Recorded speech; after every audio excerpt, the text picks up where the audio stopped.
Welcome back to lecture 17 of Spatial Statistics and Spatial Econometrics. In today's lecture, we will sort of build on the recap of regression analysis as overview of regression analysis that we completed in the previous lecture.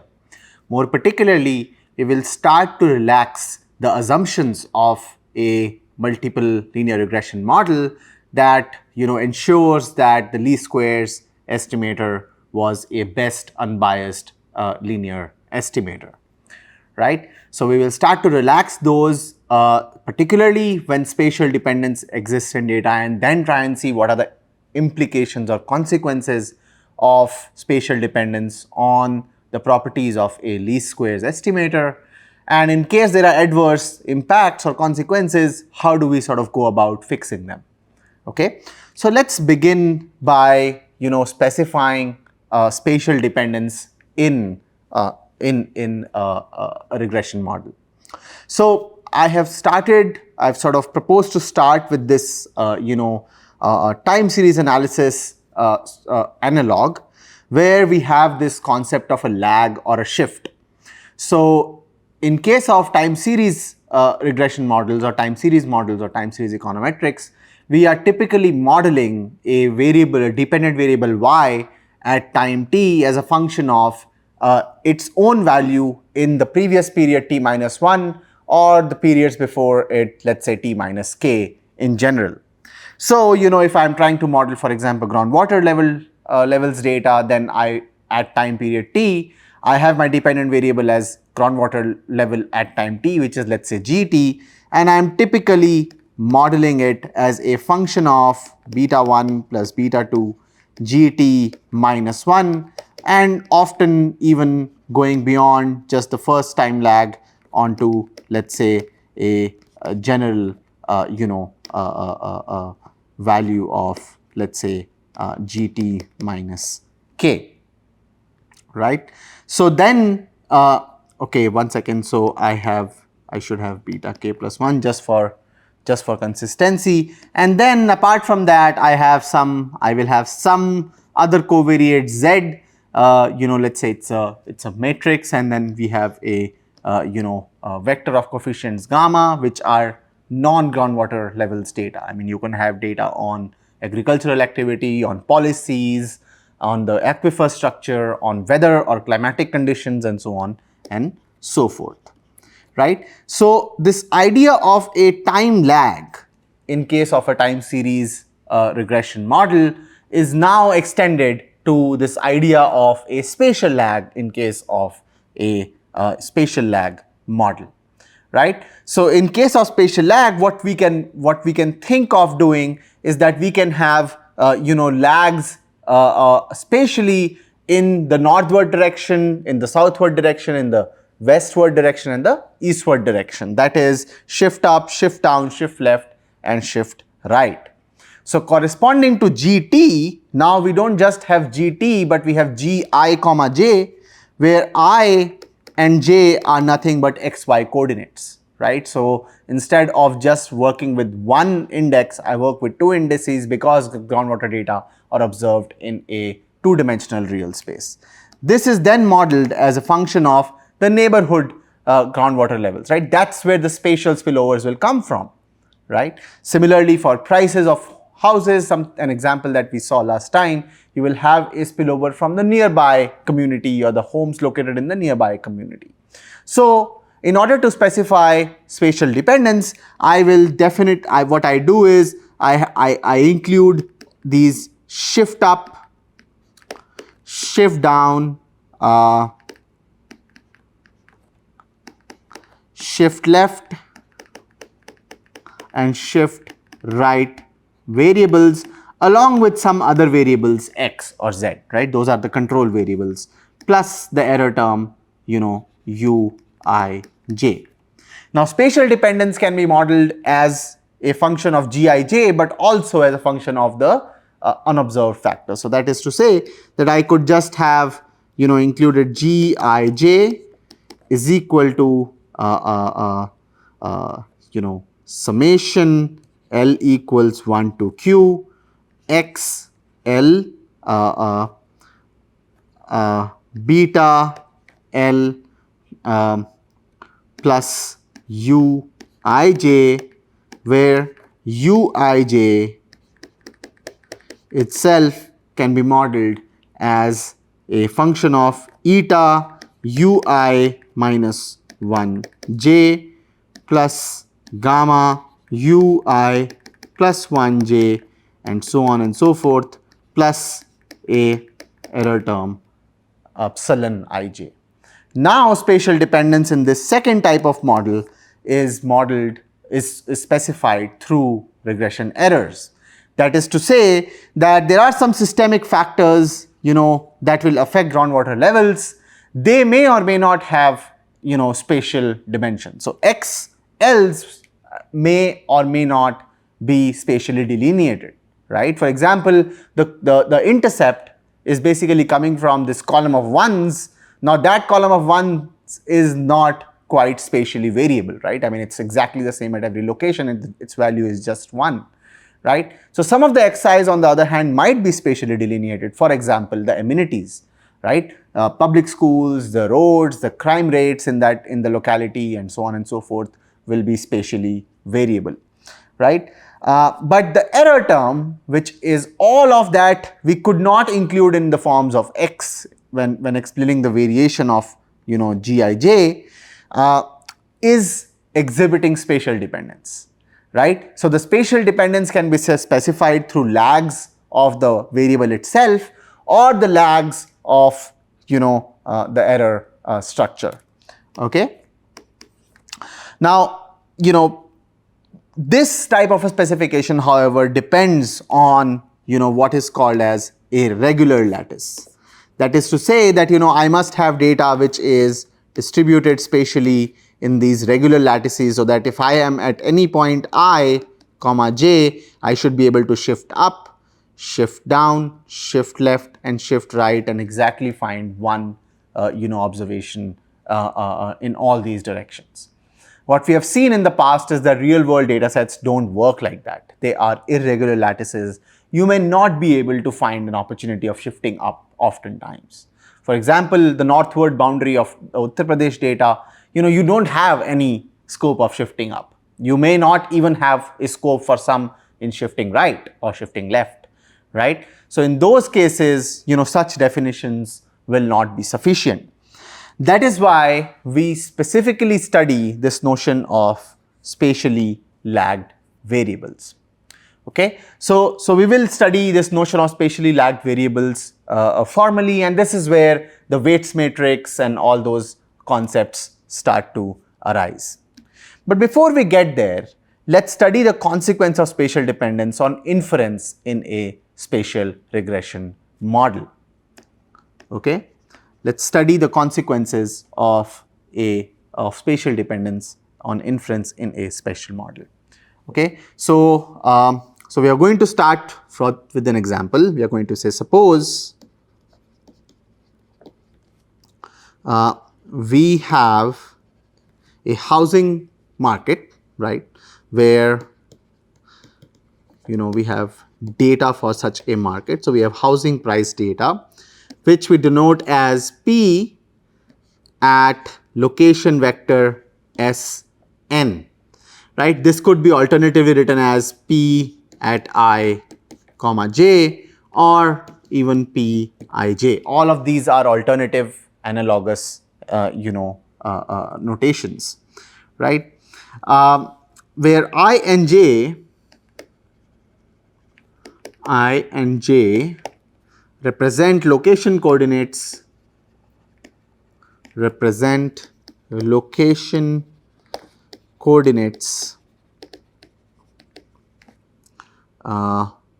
on x and y axes respectively,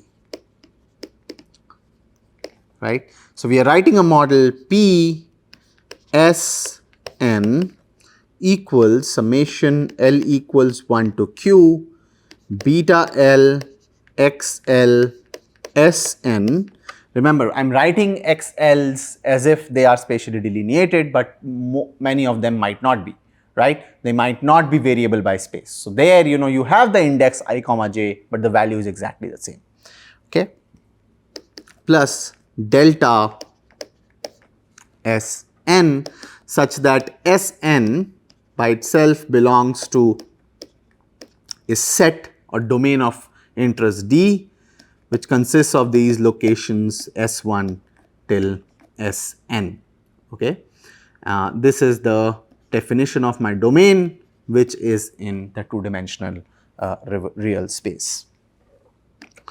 XL such that L equals 1 to Q is a collection of Q non-random, okay? Remember, when I say non-random, I am actually talking about assumption 5 of the regression analysis in previous lecture, okay, that x's are considered to be non-stochastic, okay. So, when I am specifying the model, I am actually actively suggesting that.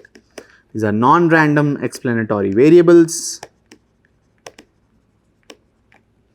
right, that may or may not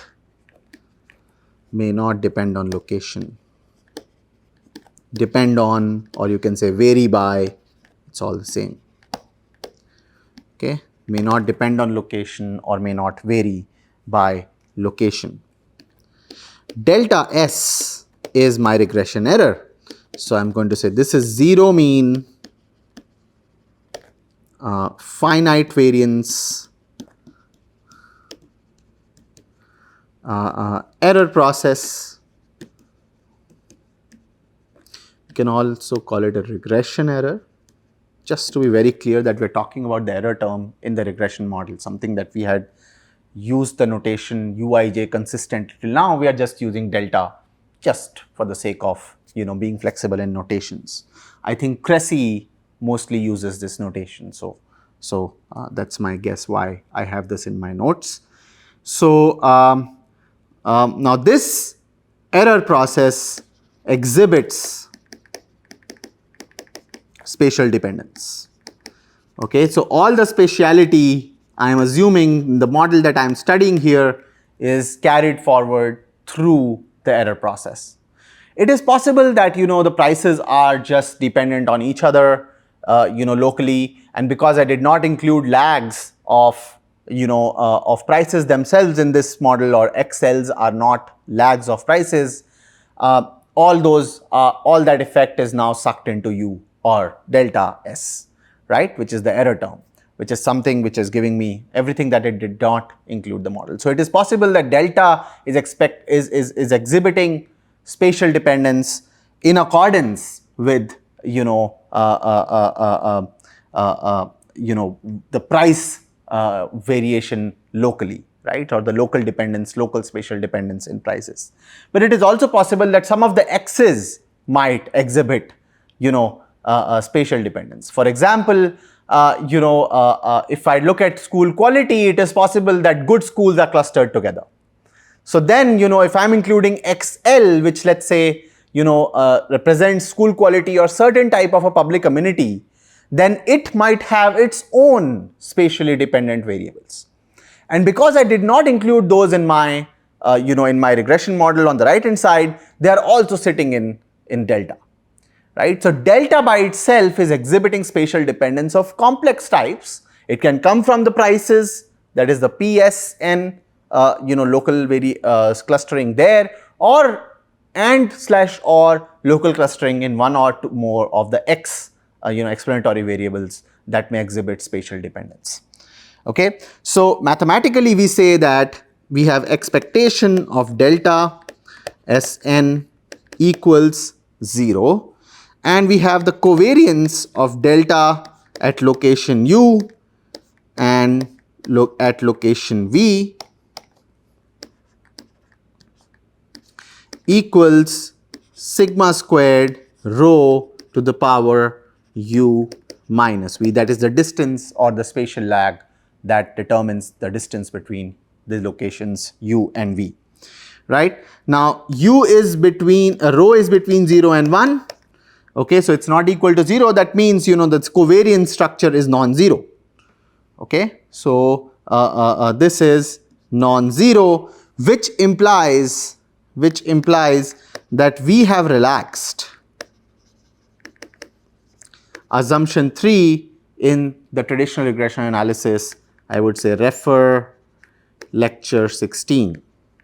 Okay, so if you refer to lecture 16, you will now realize that we have relaxed assumption 3, where assumption 3, you know, required that had two conditions, that, you know, when u is equal to v, then the covariance of delta u comma delta u, which is nothing but equal to the variance of delta u, is equal to sigma squared, which is a constant and does not depend on the location, right? So this is a constant. Okay. The second thing it required was that whenever u is not equal to 3v, that is, we are standing on two different locations in space, then this covariance of delta u and delta v is equal to 0. Okay, so this is what A3 required, right? A3 entailed that the covariance of errors at two different locations is 0, and, you know, whenever you are at the same location, u and v are exactly the same, that is the diagonal element of the variance covariance matrix, that is exactly the same throughout this you know, data sample, right? So this amounted to what we called as errors are spherical. We also say that this assumption is also called as the assumption of homoscedasticity.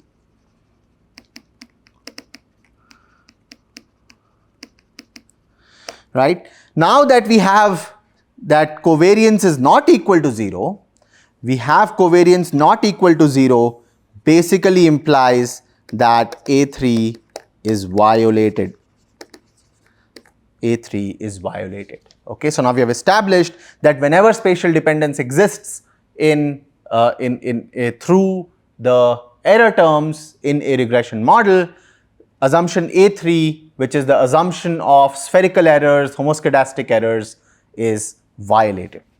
Okay, so as a next step, what we are going to do is we are going to work with a simple linear regression model, and figure out, you know, the consequence of of this spatial dependence on the estimation of a least squares, coefficients of the regression model. Okay, so we are going to work with, you know, I'm going to say let us work with a simple linear regression model. So when I say that we are working with a simple linear regression model, all I mean is that I'm going to set q equals 2. That is, I have a model of price which looks like P Sn equals beta 1 plus beta 2. So the coefficient beta 1 is coefficient to just ones. So x1 is just 1 at all locations Sn.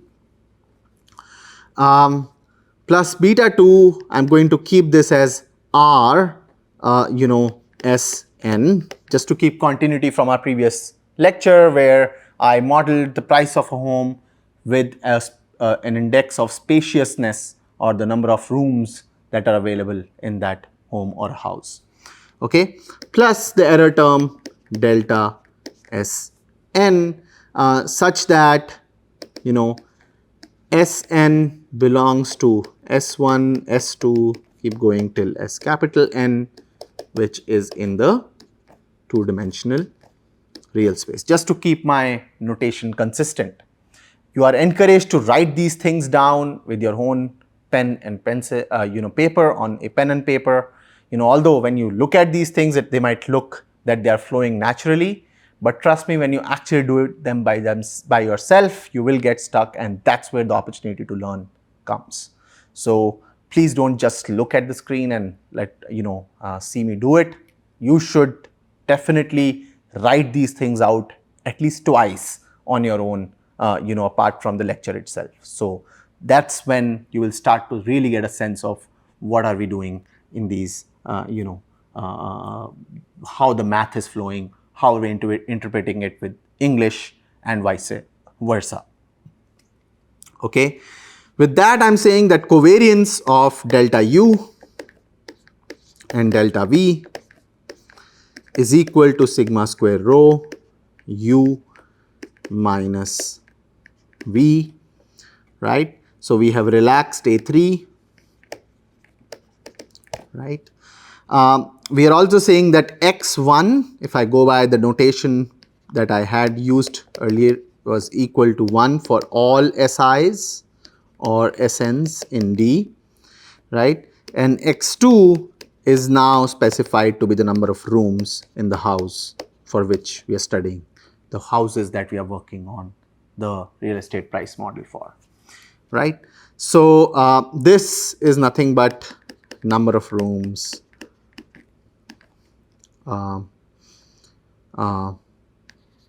in the house, located at Sn, which is nothing but an x and a y coordinate. So you can say In, Jn. So these are just notation, right? I mean, don't get stuck with notation or don't start worrying about notation so much that we don't really understand. We need to understand what we are really saying here, right? Notation is fluid. We can use different notation. You can use, not I comma j, you like k comma l, go ahead, use it. You like m comma n, use it. A comma b, whatever, right? That's not the point. The point is that we need to understand that there are some indices that are representing location. The location is being represented with a 2-dimensional real space, so it's xy coordinate. If it were 3-dimensional, we will have x, y, and z, the coordinates, right? So the spatiality will become more and more complex, but these tools will remain consistent throughout, right? So that's the point. So in the previous lecture, so I'm going to say in lecture 16, we introduced and actually went over the least squares algorithm, where we minimize the sum of squared errors and recover data-driven estimates beta 1 hat least squares and beta 2 hat least squares, right? So the hat is a notation that this is a data-driven answer. This is actually a number which we have backed out from the data, and the algorithm that we have applied is minimizing the sum of squared errors. This algorithm is intuitive. Ultimately, we want to minimize, we are trying to, fit a model, find a very good, as good a fit as possible in terms of modeling, P prices, housing prices. And we want, as we do that, we want to minimize the error. Now, one can say, why don't you, sum the error and minimize it? Now, the error could be positive and negative. If we don't square them, what's going to happen is the positive errors are going to cancel the negative errors. But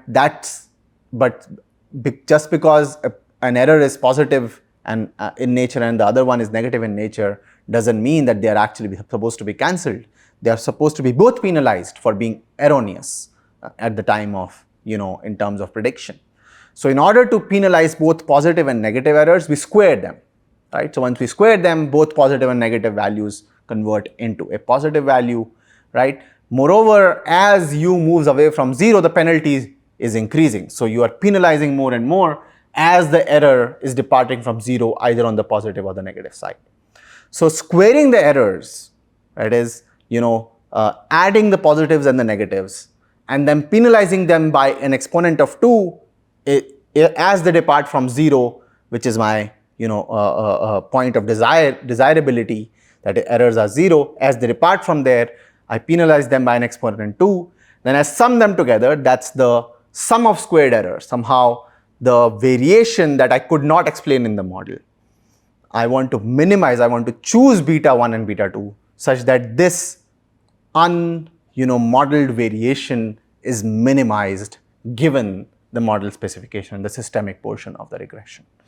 Okay, so once I have this, what I am trying to do here is when I say that I am going to minimize sum of squared errors, all I have said is that I minimize summation n equals 1 to capital N P Sn minus beta 1 beta 2 R Sn squared, and while I do that I choose beta 1 and beta 2, right. Upon solving, right, solving meaning writing the first order conditions, we have two first order conditions, two equations, two unknowns, we can solve them. Upon solving, we get our beta 1 hat least squares as following. It's going to be covariance between the price variable, the dependent variable, and so this is beta 2. So this is the coefficient on the spacious number of rooms. So the coefficient that we back out from data is going to be how well the prices and number of rooms are covarying. So covariance of PSN and RSN divided by or normalized by the variance of RSN. Okay, this is a typical popular, when I teach econometrics, I ask my students to learn this by heart. This is one thing they should learn by heart. Other things they can, they don't need to learn anything. But this is one of those things that, even if you, if I wake you up at 3 AM at night and I ask you what is beta 2 hat OLS, which is the coefficient of x when we are looking at the impact of x on y, it's going to be the covariance of x and y. That is, how well are they covarying normalized by the variance of x itself, right. So this is the formula, and it turns out to be looking as the following: n equals 1 to n. So so we will write the covariance formula that we know from our basic statistics course, divided by n equals 1 to n Rsn minus r bar the whole squared. Now, very interestingly, you have to see that, when we sort of specifying the model, we said that x cells are assumed to be non-random or non-stochastic. So in the formulation of beta 2 hat OLS, you have R, which is an analog of the explanatory variable, which is going to be assumed to be non-stochastic. So it is a deterministic variable. There is no, it's not that R will take multiple values and there is some, when we represent R, we don't really say that number of rooms is 3 plus minus something. We say number of rooms in a home, in a house is 3, exactly 3 or 4 or 2 or 1 or whatever, right? So this number is exact and it is non-stochastic, right? It is a degenerated variable. Price of the whole house, on the other hand, is considered a random variable, right? As a statistician or econometrician, I begin by saying that I am viewing the world as stochastic, and I'm going to try and explain it with some systemic portion, which is beta 1 plus beta 2 R, right? But inherently, this process is overall random in nature. And all that randomness is now, in the regression model sitting with the error term. But having said that, the fact that beta 2 hat OLS is a function of P, which is considered as a random variable, means that the estimator by itself is a random variable. That is to say that when we look at the estimator, it is not going to be a point estimate only, but also there will be a precision, metric for it. That is, it by itself is a random variable, right? So this is a random variable. That means it can take multiple values with different probabilities, and that implies that I should be able to, draft a precision metric for this beta 2 hat OLS. And indeed, a precision metric, that is the variance of this beta 2 hat OLS, how variant varying this, how precise is this beta 2 hat OLS as a point estimate. And in terms of what is possible for beta 2 hat OLS, what are the extremes that are possible, right, with let's say 95% probability or something alike. So it is given as sigma squared, which remember is again a model parameter, right, in the variance covariance structure of the error term. So this covariance is called as the variance covariance structure of model error. Okay. So the variance of beta 2 hat OLS is given as summation sigma squared over summation n equals 1 to capital N R Sn minus R bar the whole squared. Okay. These are the results that you're going to get. This is the result when you're going to get when you apply minimization of these sum of squared errors in the presence of spatial dependence. Now, if we had assumed no spatial dependence, we would get this exact same results. So then what does spatial dependence really do, right? So the next step is to evaluate, right? So the next step, right? So the next step is to evaluate the implication of spatial dependence in model errors on on the least squares estimators. So we will have to evaluate the form that we see beta 2 hat OLS, that is covariance of P and R over the variance of R, and the variance of beta 2 hat OLS, which is sigma squared over variance of R. How does this, what's the implication of spatial dependence on these? Because if we had no spatial dependence, we will still get the same beta 2 hat OLS and the same variance of beta 2 hat OLS. So what changed, right? What is it that we should worry about then? That is what we are going to look at in the next step, and we will come back to it in the next part of this lecture. Thank you.